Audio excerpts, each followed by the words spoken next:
Hi, welcome to another episode of Operation Grow, Season 2, and it's been a week on since people popped their seeds. So this episode we're going to be talking about what everybody's germination rates were like and get an idea as to different techniques. There's certainly been some interesting bits and pieces in terms of the seed shells shuck staying on, and I'm sure we get around to discussing different ways of handling that. So just to quickly kick off, just a really brief round of introductions to who you are, how you're doing, and we'll move on from there. And we'll start with, let's see, going right to left, I'm going to start with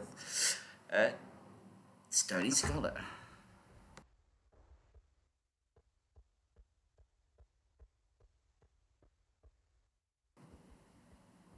Hello. Yep, Hey, better. there we go. That's better. Yep, Stone Scholar here, season 2. We're gonna pop these Can of Queen genetics and see what everything looks like. Excellent. And we'll move on to Mystic Row. Hey, Mystic. Hello, everybody. Happy show day.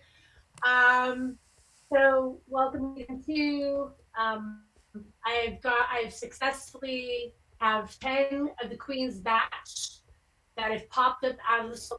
I put them directly into the soil, and they have all popped up. I had one with the crown attached, and it came off real easily. And my mission statement. Statement this season is to actually learn how to input the data into the P&L Grow Systems Minder unit on the dashboard, how to understand and utilize that data once it's inputted and all that good stuff. It's just learning how to work the Minder more of the season. Fantastic. An Admiral mission. Right. Oh, yeah. Well, whole show's about the Minder system pretty much, so. Okay, yeah. And let's see, who else? Yeah, Lefty, how you doing, sir? I'm good, everybody. Lefty here. Uh, actually coming at you from Massachusetts up here for the Harvest Cup this weekend. So really looking forward to that tomorrow and Sunday.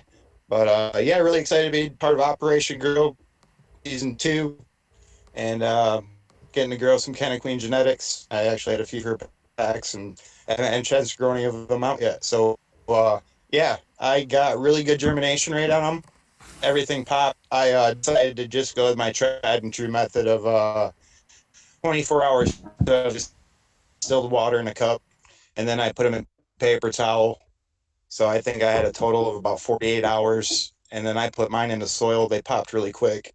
But yeah, everything came up. I did have about 5 or 6 of my seeds that got stuck, and I decided to pick them off with a pair of tweezers very carefully.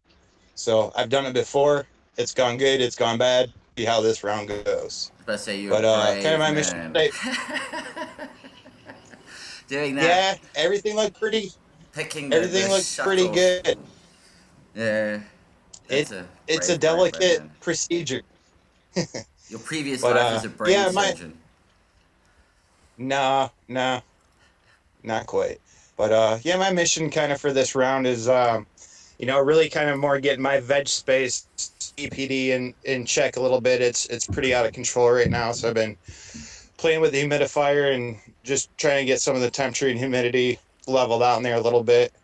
And I'm gonna kind of go all organic with one set of plants, and then do the optic with the same super soil I'm using with the all organic, and just see what the difference is between the organic foliar spray and the optic foliar spray. There's really no hypothesis, just seeing what the differences are. Nice. Excellent. And moving on to Dr. Wigglers. Doc, just here smoking some dope, having fun. It's a Excellent. great day. Good. And seeing as we'll be doing, we'll come back to you, Stony, on your germination rates. But seeing as we've been going down that road, how did you do there, Doctor? I had 9 out of 10. Excellent. I actually recorded all the temperatures as you know in the germination. So I'm in like the 64, 63, 65 range between all of them. Mm-hmm. The one that didn't germ, it was at 64.5. And like I actually sifted the cup at this point, and I wasn't even able to find the seed. So I don't know what I did. I mean, hey, just got to be honest. You know what I mean? In 6 months' time, you've got a plant growing out the floor. But I too had some shells stick on. I did the straighten soil method, and I usually go into paper towel so I can avoid this happening. You know, I leave them in paper towel until there's no shell left on the actual seedling itself, and then I put it in dirt typically. But I went right in the dirt, and I had some shells stick on. When I say some, I'm going to say 8 out of 10 or something. And I just used the optic foliar spray. You know, not the actual stuff in the bottle, but I just put it in a cup of water. So I was using the mister, and I just missed it for about 24 hours and kept everything wet. And all the seed shells have now gone, besides one that was still under, dirt yesterday when I started that. Well, that's a really handy tip because that does happen quite often. Yeah, if you have the seed shells stay on, instead of trying to fuck with them and pick at them, just keep them moist. They will tend to break off if you keep them moist. So just mist them every hour or so and keep them moist for the day. Yeah. Then you don't have to worry about picking them up and messing them up. I mean, you start picking at them with tweezers and that. I've done it, and like it's like full on surgery. It really is. All you need is Yeah, one... it goes where we 2 days ago. All you need is one of those. I was like, oh man, that'd been so much easier. Yeah, all you need is one of those spaz out moments where you said, ugh. Oh shit, there we go. That's the whole plant ruined. There's You ain't lying. And like you just said, it's just like, your arm twitched a little bit while you were trying to do it. Oops. There's that little petal leaf. And no matter how hard you try, you cannot get that thing to grow after that point. It is game over.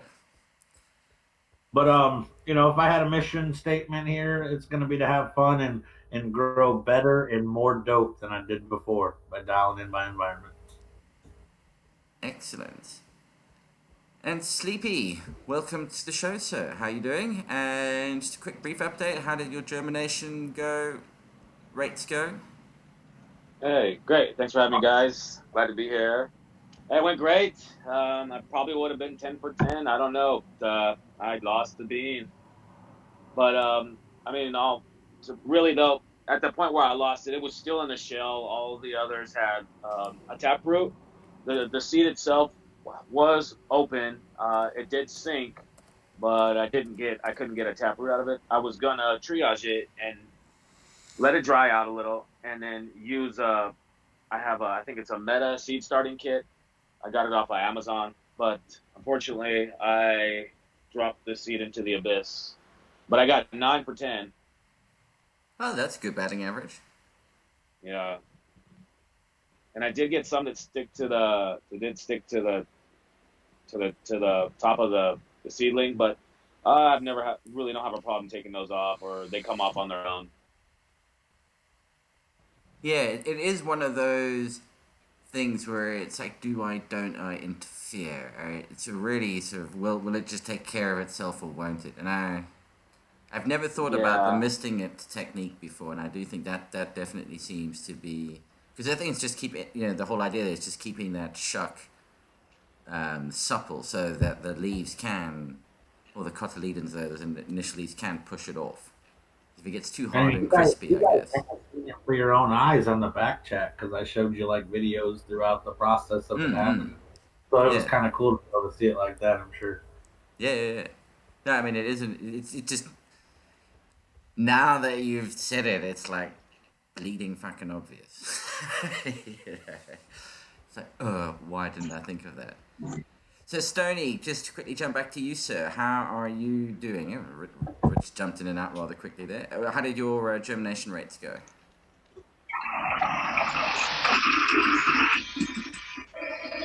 I'll wait for Richard to finish his hit there. Could you, Rich, we're recording it if you, do you want to, yeah, there we go. What's that? Hey, dude, could you just mute it briefly? We'll jump onto you next. We just quickly with Stony, and then we'll shoot straight over to you. But there was a lot of background noise there. Yeah, it's this new phone. Hold on 1 second. New phone, who this? Go ahead, Stony.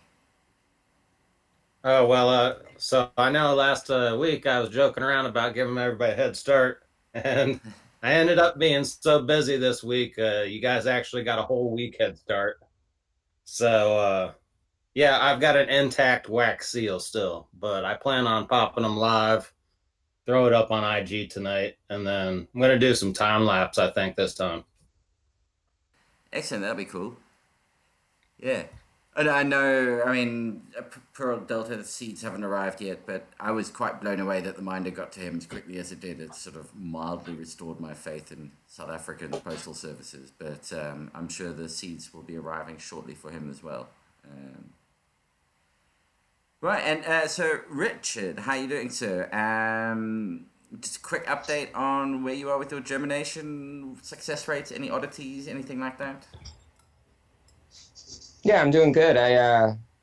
All of my seeds popped. I did start about 2 or 3 days late as well. But yeah, they all popped. I just put them in their pots about 2 days ago, so I'm waiting for them to break soil still. But so far, they all had tails. So nice, good. And you're all good and better, sir, after your surgery? yeah, I actually have another one coming up this Monday. So after this one, I should be good. Excellent. Good to hear. Right, and then last but not least, a quick update from Canna Queen. How are you doing? Hey guys, Canna Queen here. I hope everyone had a good week. I'm just blown away by all the great germination methods and stuff.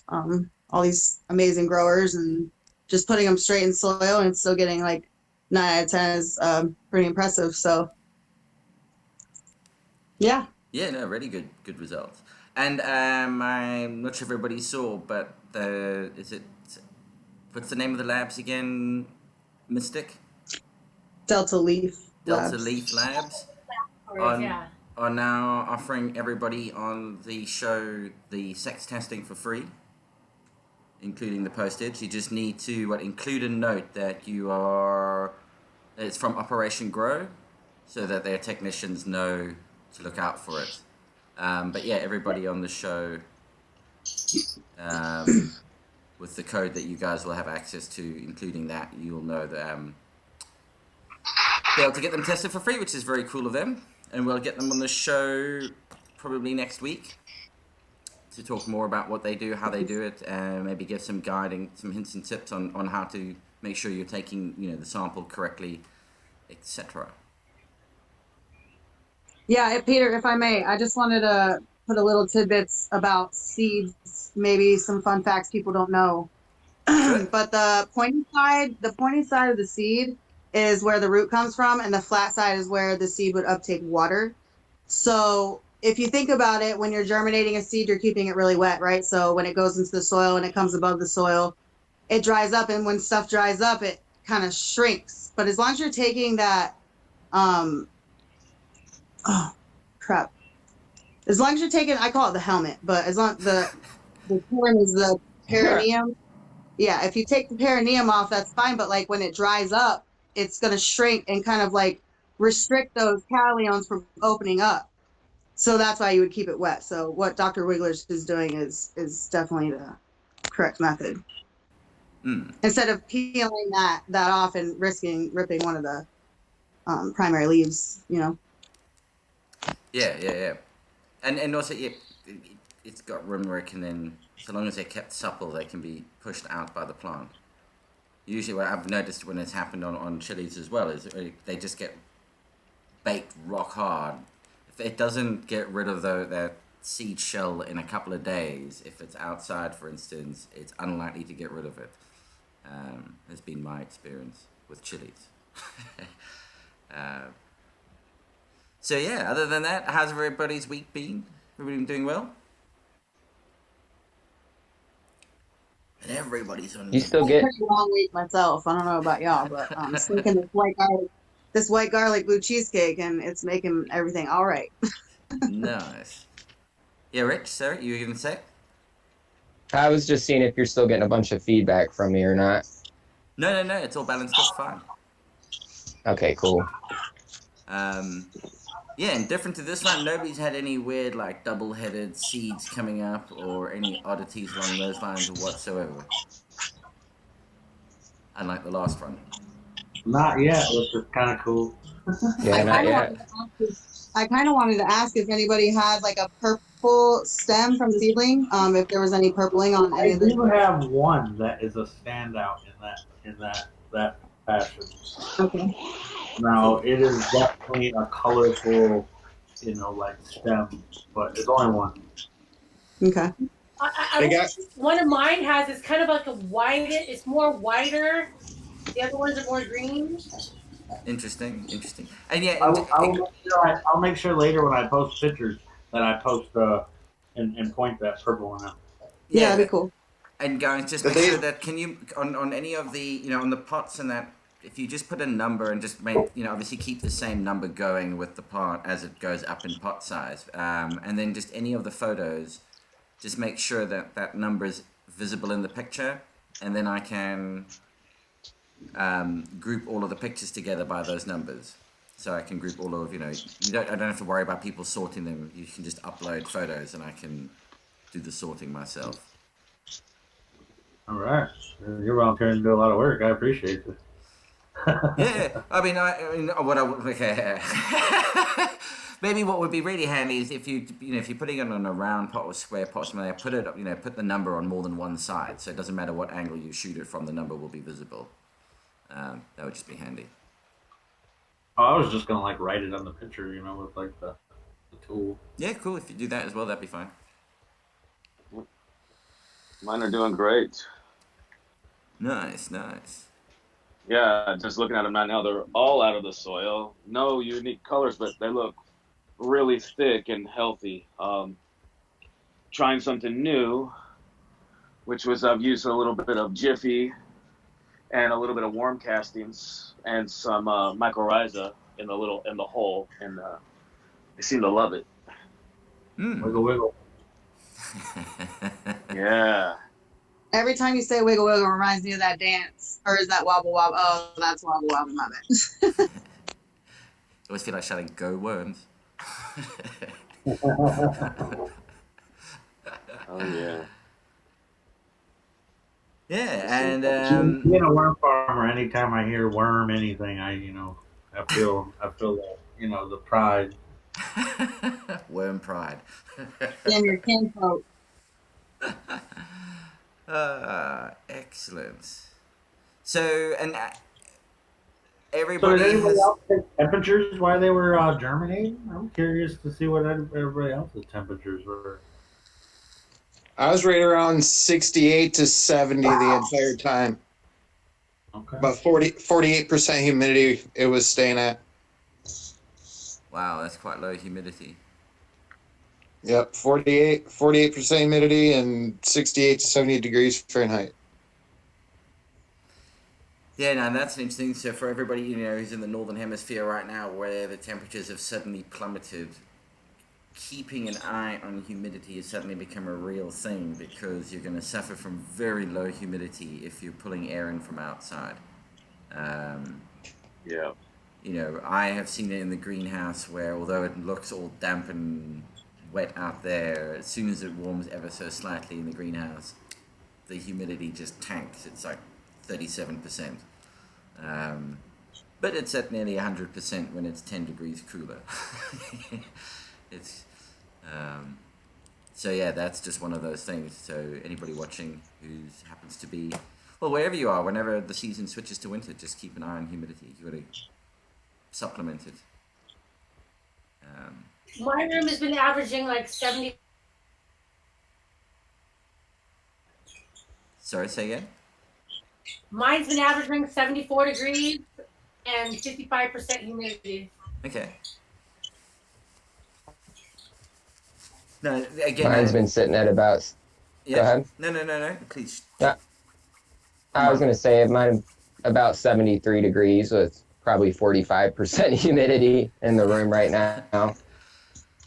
Okay. And everybody And I is thought growing in like. Mine are under a clone dome, so they have a lot more humidity under that clone dome. Yeah, I would have thought they mine would have been were pushing in like something as 100%. well.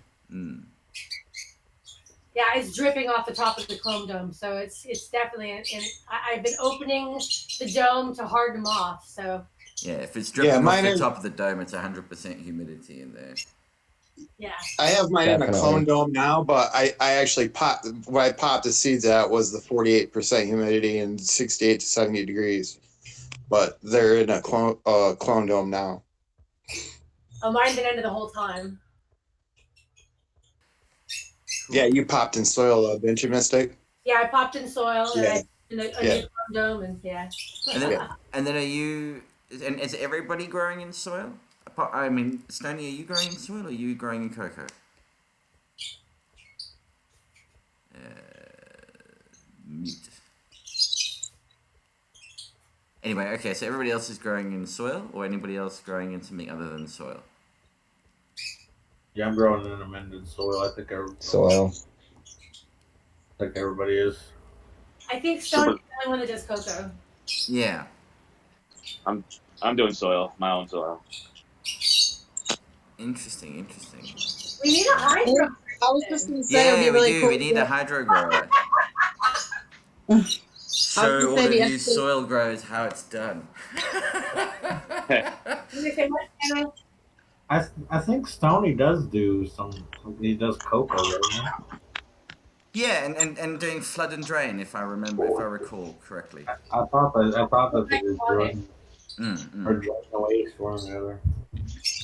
Yeah, you need I was like gonna a say it'd be cool to DWC get grower. Poor Cannon. I give Go up. ahead, Cannon. Tapping out. Right, take the floor. Take it.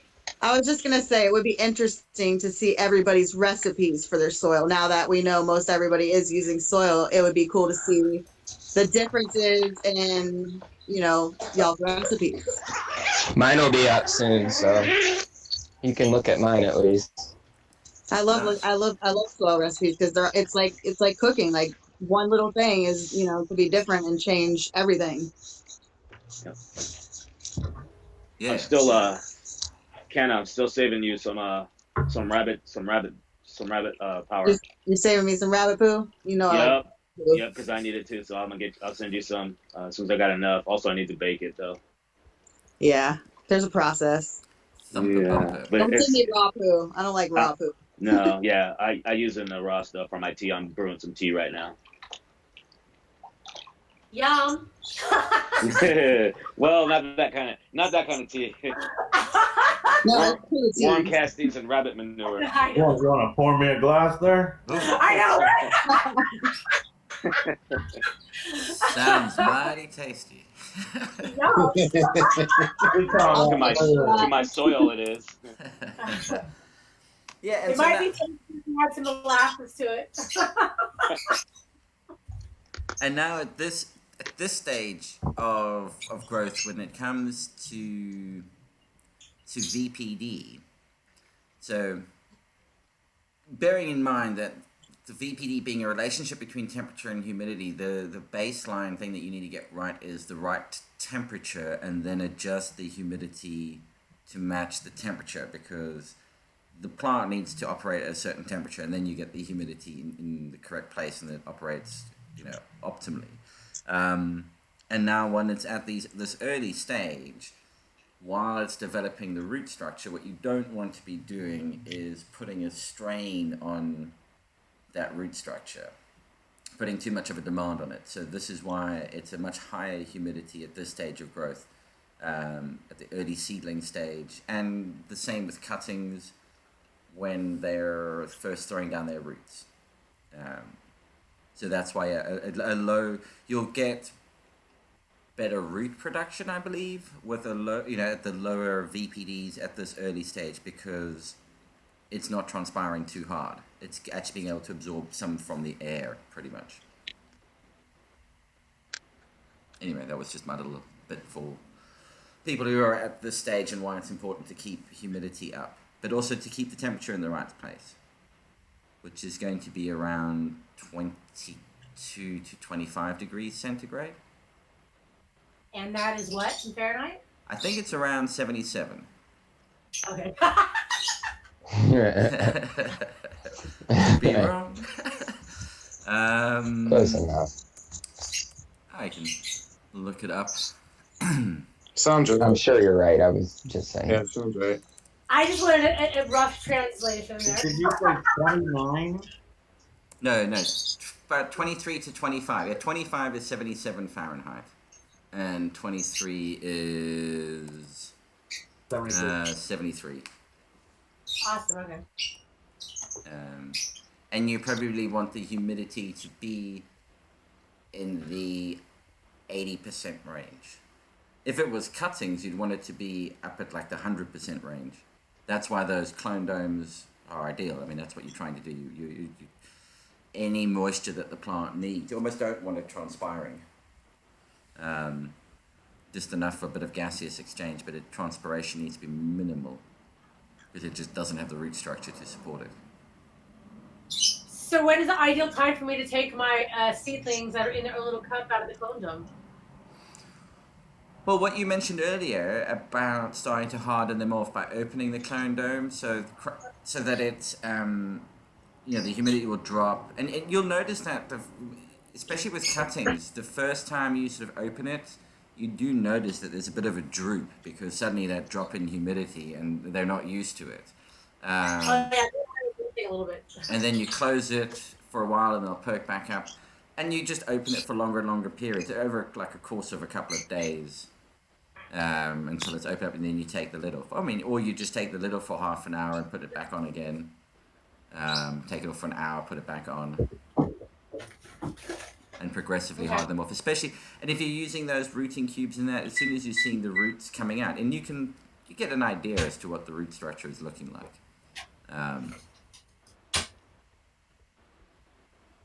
Yeah. Thank you. I don't know if anybody else has any tips for the early stages of seedlings and cuttings. Just same thing when I had the seeds, had the shells sticking on about spraying them. If you just keep them moist for the first couple of weeks, and no clone dome, no nothing, just spray them a couple times a day. They love it. Yeah. That's going to keep the humidity up. It's going to give them the transpiration that they need. So if you don't have the clone dome and all that, you can do it this way. Yeah, and just also to note a difference between a seedling and a clone. The seedling is a young plant, and a clone is an old, mature plant. In terms of comparing it to a seedling, I mean, a clone can be years old. It's not a new young plant. And you need to treat seedlings with a bit more gentle care, especially on the nutrient side of things in the very early stages. Whereas clones, you can get away with being a little bit more heavy-handed on the nutrient side. Yeah, I just see so many new growers try to start their seedlings once they've germinated them in, some Fox Farm. And I'm like, no, don't do this, but at least if you're going to do that, buffer the soil, do like half cocoa, half perlite, or just add extra perlite, if need be, but just buffer it because they are a little bit fragile at that stage. So you definitely... I don't recommend keeping the soil super wet either. I like to let it dry out one good time and then just water, as needed, but not overwatering is like the biggest killer of seedlings, in my opinion. Yeah, that's what I did. I used to use Fox Farm, and I used to mix my cocoa like 2 or 3 to 1 to the Fox Farm, and I never had any issue with it. But yeah, definitely, Fox Farm's definitely hot out of the bag. I just use a Pro Mix, just a plain Pro Mix. Nothing added to it. And everybody's starting in small cups or small containers and then potting up as they go. Nobody has gone for final container germination, have they? For it? I don't think anybody germinated in the final container. I'm going to go into my final container right after germination. Okay. Yeah, me too. Yeah, mine will go into their final container as soon as they grow out of My, there. my issue with final container germination, like that first 2 weeks is crucial, and it's too easy to overwater that bucket or that container. Mm. You got a big container and a little seedling. Yeah. Okay. No, it's interesting that people yeah, the jump from what's it, a Dixie cup? Is that the correct term to use at your I think we Yeah, just solo cut. solo Yeah. cup? Solo cup, yeah. Solo cup, but I'm using the little small square, like one. Or those, but a lot of people they prefer to transplant their seedlings before the taproot starts rounding the bottom. You know what I mean? So Mm. And it that's can what still I'm get. gonna go for, to be honest. It's the Mendo dope method. Yep. Don't ever let it get root bound. But it's like Yep. going from 1 gallon to 3 gallon to 7 gallon to 10 gallon final pot, and rather than That's typically what I do on a normal veg, but I'm normally vegging 90 days, not 40 days. So I'm not that drastic, but I go from a half quart, or I mean a half gallon, to a 2 gallon to a 5 gallon, and then it, Yeah, I go from a half a quart, I guess, to a 1 gallon, to a 3 gallon, to a 5, and then to a 7 if I get that big.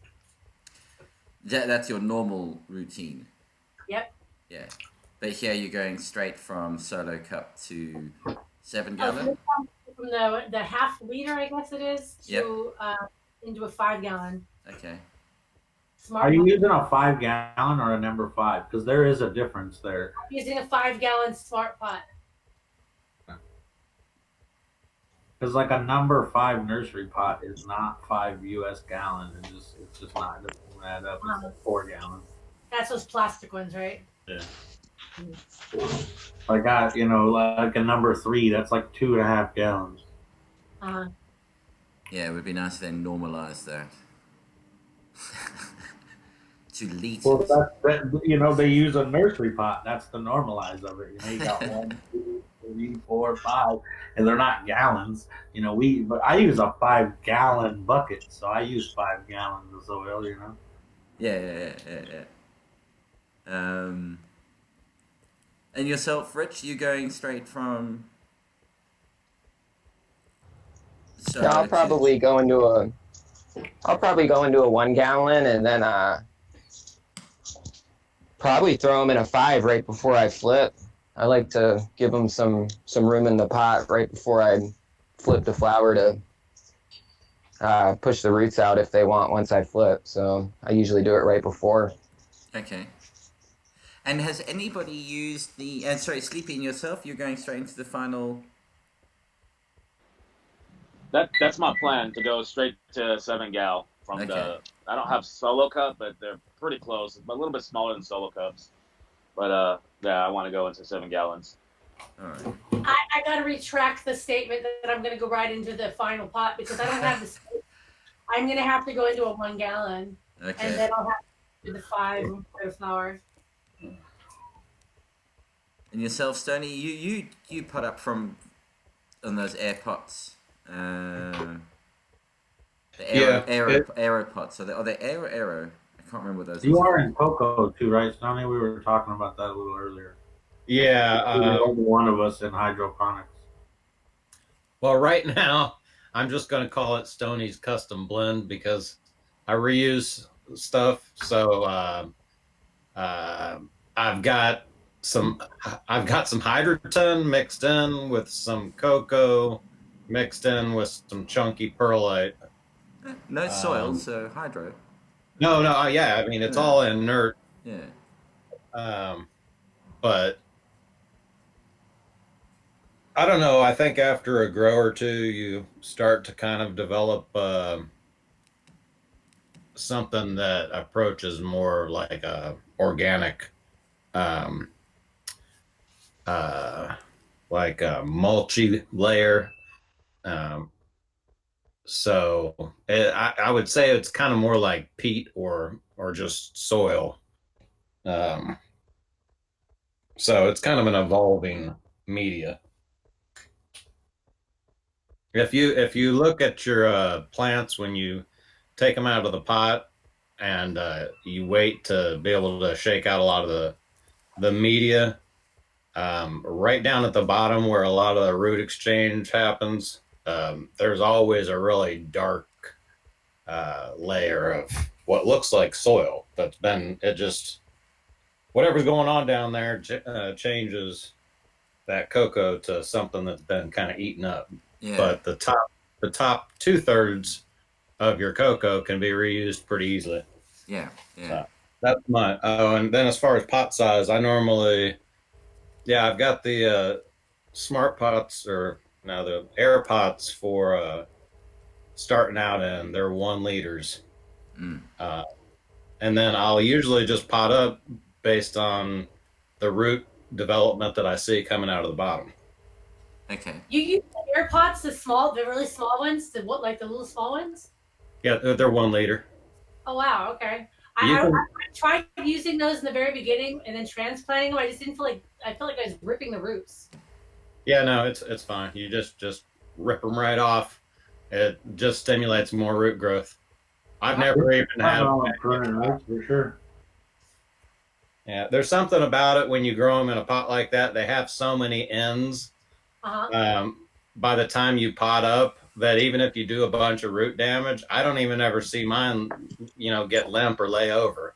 They act like nothing happened to them. Because it's only because the whole idea behind those pots is that they're air pruning it the whole time. So it's only the very tips that are actually probably getting any damage to them. The idea is that it's putting up more and more and more roots internally. The density of the root ball in those pots compared to growing in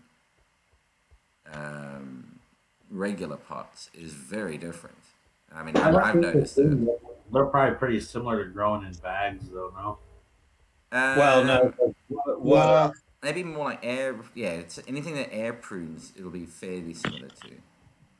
The difference on the repotting, though, and what Mystic was talking about is in the base of those cylinders. There's a little grill platform that goes at the bottom, and you actually get a lot of root growth down through that. And when you repot them, you have to just rip that bottom out of the plant medium. But hey guys, I took a 5-gallon smart pot, and instead of taking it out of the pot, I put the whole plant, took it and put it in a 10-gallon smart pot, just like a transplant, but didn't take it out of the 5-gallon, and the roots went right through the 5-gallon and rooted just like it normally would if you'd have transplanted it into that 10-gallon. That's exactly what I do. Yeah, you don't even have to go through the stress. You don't have to stress the plant out as transplant or anything Yeah, it's like the that. easiest transplant. Yeah, Wow, just really? There's no need if you're in. using fabric pots to rip them out and put them in and replant them. You should just be planting them into whatever you're going in. Yeah. Otherwise, you're just possibly stressing your plant for no reason, or it avoids transplant stress 100%, and it's like nothing ever happened. Okay, but what about burying that fabric pot under the ground? It doesn't cause any mildew or mold or any of that. I know. I mean, it could, I guess. I don't know. I don't see anything when I pull them out, really, but. Yeah, I didn't have any issue with it, and I actually reuse all my smart pots. I take them, I rinse them off really well, and then I take like really hot water in like the kitchen sink. I scrub them all out, and I get them not brand new, but I get everything pretty much out of them. I don't throw away smart pots. I reuse them 2, 3, 4 times. Yeah, and those air pots that Stoney uses, I use them in the greenhouse. I use them for my chilies in the greenhouse. I've never thought about just dropping the whole thing into a bigger one. Me neither. That's a good interesting concept. Yeah, I had the Hydro Store guy actually recommend that to me a few years back, and I thought it was an amazing recommendation, honestly. It works really good. Yeah, well, you see... Let's talk about that. Well, you see the roots pop out the side of it. That's what gave me the idea. It's like, you got roots that are popping out the bottom of the bag, the side of the bag, and it's like, okay, the roots are going to grow through it. Why not just pot it in something bigger and fill this soil? Interesting. Oh, has anybody done the? Has anybody done the technique where you, rather than like potting it on, like in your solo cup, what you do is you just cut the bottom off the solo cup, and then you sink the solo cup about half an inch into the top of the pot that you're transplanting into, and the roots just grow down from there. Now, in some plants where they're looking to have like an extended taproot, you've just added, depending on the height of your solo cup, you've just added that length to the taproot. It's another way of doing it. I mean, it's what I've known people to do with auto flowers, where disturbing the roots is always being known to not be a good idea, whether or not that's urban legend or whatever. It's a very handy technique because you don't, once it gets going, all you do is you just neatly cut the bottom off and then drop it on top of another pot. Yeah, but some autos don't get that big. I don't know. I'd just be afraid that it'd be getting top heavy, you know what I mean? Because the plant's going to be at the top of the solo cup unless you bury it. Oh, no. It's, I mean, I'm talking about you put the solo cup on top of a 10-gallon or like a 5-gallon pot, let's say. You put you bury the solo cup by 1/4 of an inch into whatever else. I mean, the plant sends its roots into the major pot below. But again, you're not opening the container up. You're not disturbing the roots. You literally just cut the bottom off the solo cup, exposing that. So as the roots go down, they don't hit the bottom of the solo cup. They just keep going. So you're not burying it on top. Yeah. I saw it on Instagram the other day, and it looked funny. I know exactly what you're talking about. It looked kind of funny. The roots developed weird. Like if you were to cut that cup away, it'd look weird. Yeah. Yeah, my cousin Chip, I think is how the expression goes, used to do that a lot, and it works very well. It's very handy because, as I said, it doesn't disturb anything. Right. And then all you do is you just water. Sorry, yeah? I've definitely seen people veg like very prolonged in solo cups and let the roots grow through like the holes that they put in the bottom, you know, and then they basically just keep the roots in water, and that keeps the roots surviving. And then when they transplant, they just pull it out, and then, you know, they lose some roots, but they just stick that in a bigger pot. Direct water culture is what he was calling that. And what's nice about doing it this way, you can actually you can sort of do the final container planting or germination, doing it this way as well, because in the early stages, until it looks like it needs it, all you do is you just water the solo cup. You don't water the big pot. You just water the little cup that it's sitting in. And then you can see when it's getting too big for just watering it there, and then you start to water around it in the actual final pot. Because as you mentioned earlier, Doctor, the problem often is overwatering in that early stage. When you're dealing with big pots, that's often a problem with little plants. Yeah, you know, after the first 2 weeks, you know, you can put it in a big pot, but, you know, that first 2 weeks, that might be a little too much. And what's quite handy doing it this way as well is the big pot kind of will, if you do accidentally overwater the little solo cup, the big pot will draw so much of that moisture away that it, you know, within an hour or so, it's not anywhere near as damp as it was. Yeah, I would imagine you couldn't overwater it as long as that big pot medium wasn't wet. Yeah, you say couldn't. For some people, that's considered a challenge. Yeah, it's like, I'll do it.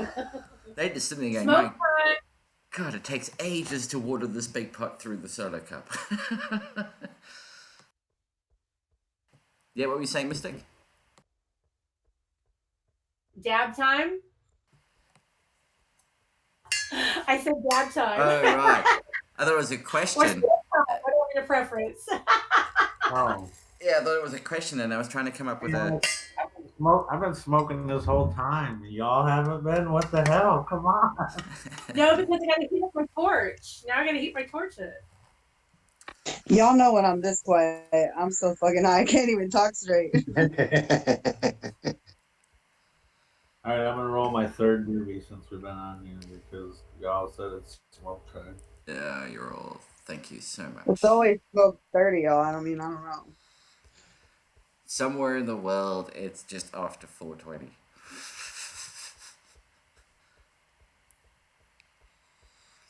So, what's everybody's plans for the weekend? Anything exciting? Not giving too much away, of course. Harvest Cup. Okay, yeah, cool. Are you That's exciting. entering or just spectating? No. Spectating. Okay. Spectating and spending money is my plan. The ideal Harvest Cup attendee. Yeah. I don't have any big plans. I'm just gonna probably go shopping. Maybe try to get some Christmas shopping done. Mm-hmm. I'm literally gonna clean every grow room that I got, every piece of it, scrub everything top to bottom, because that's what I call a good week. I was just gonna say I'm working in the castle this weekend, so transplants, clones. I'm doing I've some been pollination. transplanting already. That's why I'm gonna go top to bottom on everything. I'm gonna take everything out of each room and just top to bottom clean, because everything just got new shit.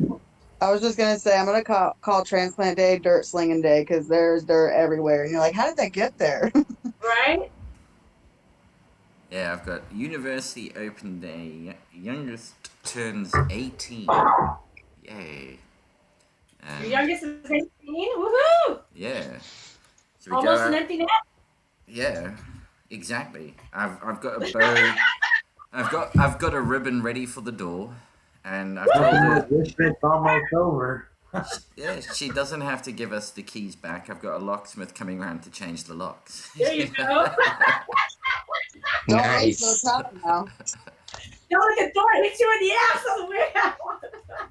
Exactly. There's a nice bow on the door. Oh and my everything. God. Even if the door does hit you on the way out, you don't got a key.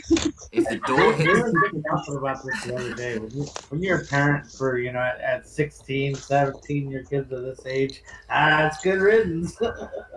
yeah, I tell you what. If the door hits your ass on the way out, your ass is fat.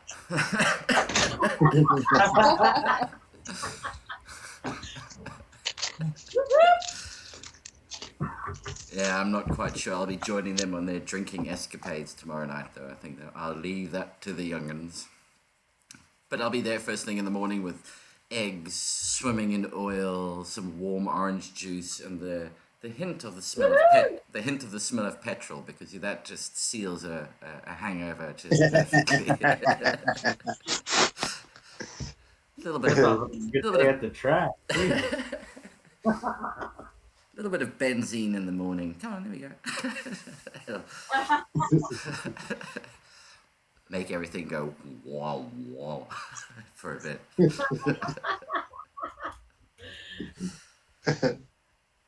I do not recommend huffing petrol, but hey. Disclaimer. Disclaimer: when one must siphon a car.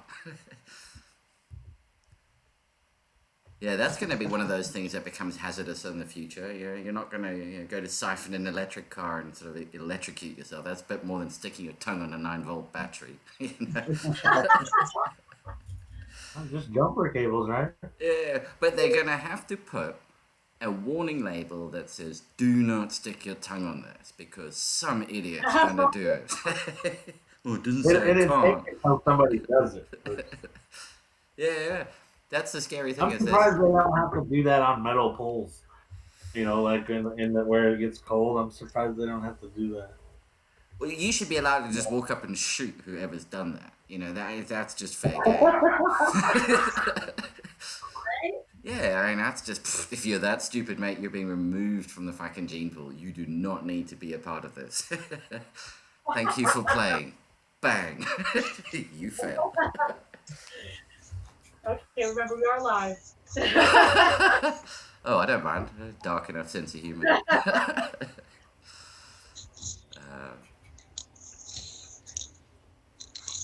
Yeah. If you happen to do it to the freezer drawer in your own fridge at home out of the public view, that's okay, though. That's permitted. Hey, that's the other thing I'll be doing this weekend is making a bunch of hash so I can crush a bunch of rosin. Oh yeah, it's what I You call. said freezer, and I thought about all that ice I've been making. I've literally been making ice for 3 days just to do this. Nice. I'm gonna have to nice. make rosin cap, so I'm gonna have to make some. Yeah, I saw some of Pedro's videos of him pressing. That just looks. Yeah, he's got Talking about that. Pedro Jordan. Yeah, he's got that photography Man, down and well. that man, he definitely kills the squish. You know, they all do directional pressing. You know, a lot of people don't understand that. So, like when you see that big squish coming down, 90% of the time, them guys are directional pressing. So they're giving you basically a money shot press. Oh yeah. You That's know, what I the say. normal guy, it's not like I'm not pressing in my material like that. You know, it's just a waste of time and effort. Exactly. The director of photography is pretty. You know, it's a well done shot. Yeah, and it's beautiful. And to be honest, like his looks better than I want to say about 70% of what you see out there. You know, his is definitely way better. You know, in the picture quality, it looks beautiful. And even in the video too, you'll see it running down, and that shit just looks like pure gold. It looks like whoa. It looks like treacle. I mean, it really does. It's like, or caramel, I think is how you guys pronounce it. But there's a few guys out there doing it that well now. It's not, you know. Is that? That's bad. It's bound to be. You know, anybody plays with the rosin machine long enough, they're gonna be able to do it. Yeah, and is that? I love fashion nodes. Is that all cold? Well, I think okay. In relative terms, cold pressing. No. So I think he uses you know, ice water hash extraction now. He started out doing like the dry ice sift, but now he's using the ice water hash extraction just like I do, and then it's a hot, you know, rosin press. Oh yeah, But no. I mean, I know it's a rosin press. Rosin press. Yeah, so there we you go. know, you're doing a, you know, 160, 170 in between there. Yeah, that's the bit I was getting. I mean, in terms of the rosin press, it's low temperature pressing. You know, cold press in terms of a rosin press. It's still bloody hot. Yeah. You don't want to put your fingers in there. It's like between 160, 170, or most people are squishing hash out. Yeah, you have to squish blood, the flour, and the hash at different temperatures. And each strain will depend, and different kinds of hash will depend. You know, like you'll have greasy hash, and then you'll have, you know, like the sandy hash. Well, they like the, you know, it could be a 5-degree difference, but that 5-degree difference might mean a bit in your color. Yeah. Sometimes it takes pressing some of it and changing the temp to really get it there. I saw some guys pressing it to the point of getting diamonds, which look, well, THCA coming off. Okay, so potentially diamonds. I mean, that's what diamonds is, just crystallized THCA, if I'm not mistaken. Powder. But it was just pressing it over and over and over again, and eventually just being left with this white like puck. And it's inside the rosin bag, right? Yeah. It's not being pressed out of it. It's what's left inside the little bit that you keep. Yeah, you can do that. I think your yield is like almost nothing when you do it that way. Making that with the BHO extraction, I think would be the way better way if you were ultimately wanting diamonds. I think you'd even get bigger diamonds. Yeah, I think it's probably just more of a THA extraction with the waste, you know, just because as you're squishing it, you're taking, you know, you can. Yeah, you're just stripping everything of it with heat. Yeah. Which is what I find strange, because I would have suspected that the heat turned all the THCA into THC because it's a decarboxylation. But if you're not getting up to decarb temperatures, then I guess not. But then at the same time, that means there's not much THCA going into what you're squishing out. So what's turning into THC when it decarbs? You burn it. And you're a little more scientific than I am, buddy.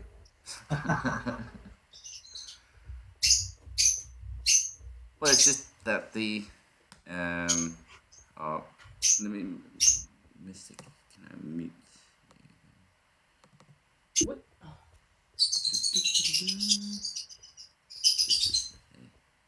Making themselves known. They're on a live show. Diving in. Sorry. No worries. Yeah, because that's the process of the active ingredient. Well, the THCA is how it starts, and then decarbing it turns it into THC, which is the psychoactive ingredient. Yeah, I understand how it works. Yeah.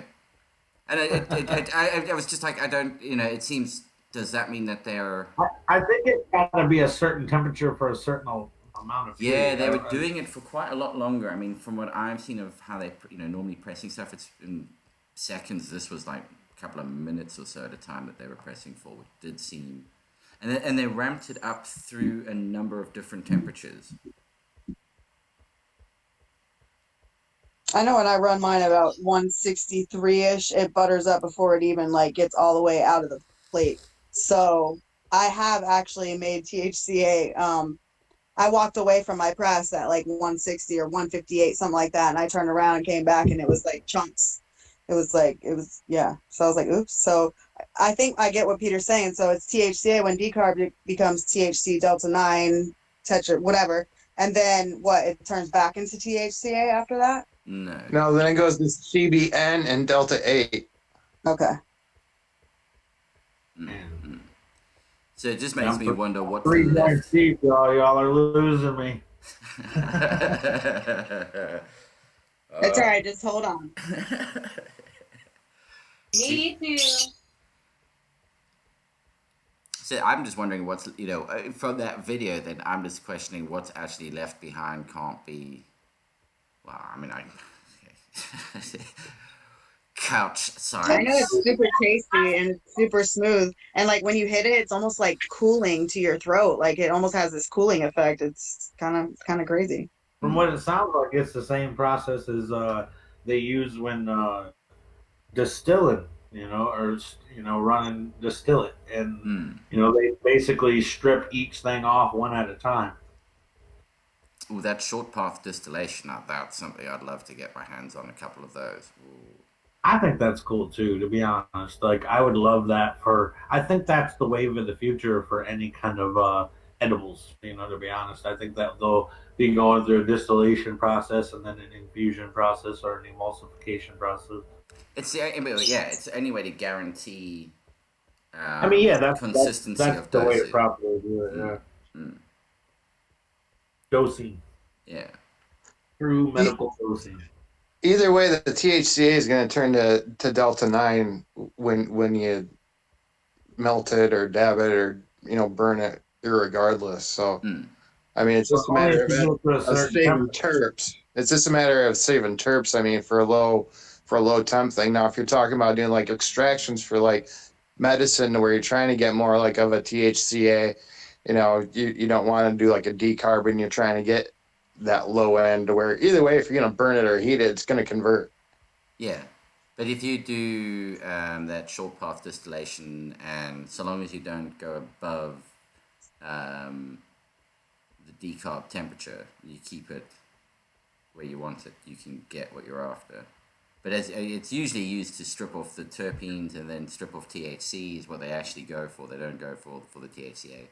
It's a little bit more difficult. Different runs for different terpenes too. I've seen it done. Like the dude did like 15 runs on one batch of crude. It was pretty cool.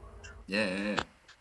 There's little rotate with the big bulb rotating, and then the capture ones that sit around it that just keep clicking over as they switch between different temperature ranges, and now they're taking off different cannabinoids out of the crude. It's pretty sweet, and I'm not really that fond of all that kind of shit, really, but it's really cool to see it scientifically being done like that. I mean, but there are just normal people out there running those too. Oh yeah. It's just how much raw material you need. I mean, the amount of crude. Sorry, carry on.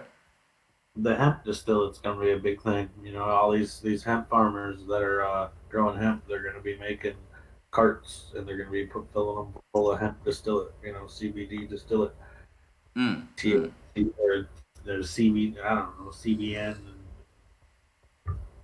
Yeah, exactly. You can take off exactly what you're after. Yeah.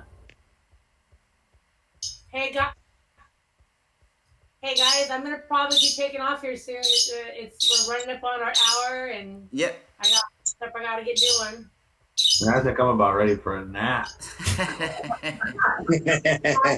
Okay, I love you all, and I will see y'all next week. Excellent. Yeah, see you next week. Thanks for joining. Have a great weekend. And yeah. I don't know if, and a big thank you to Delta Leaf for their free. Hey, big thank you to P&L Road Systems. Yes, thanks to them. Yes, also Optic Foyer and Soul Grow USA and Queen Genetic. Yes. I wanted to share, I didn't get to say earlier, my And mission Hypro. statement. I just recently came up on 3,000 followers, so I'm going to ask a question on my story, and I mean, actually on the live, and whoever DM'd me with the correct answer, the top 3 people are going to get a 10-pack of Queen White Haze.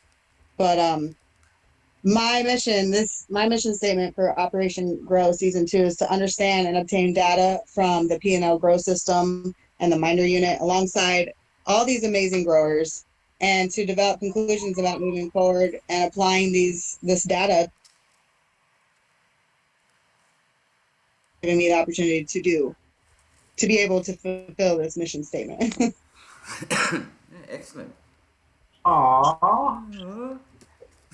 And hopefully get to see 50 or more of your females grown out.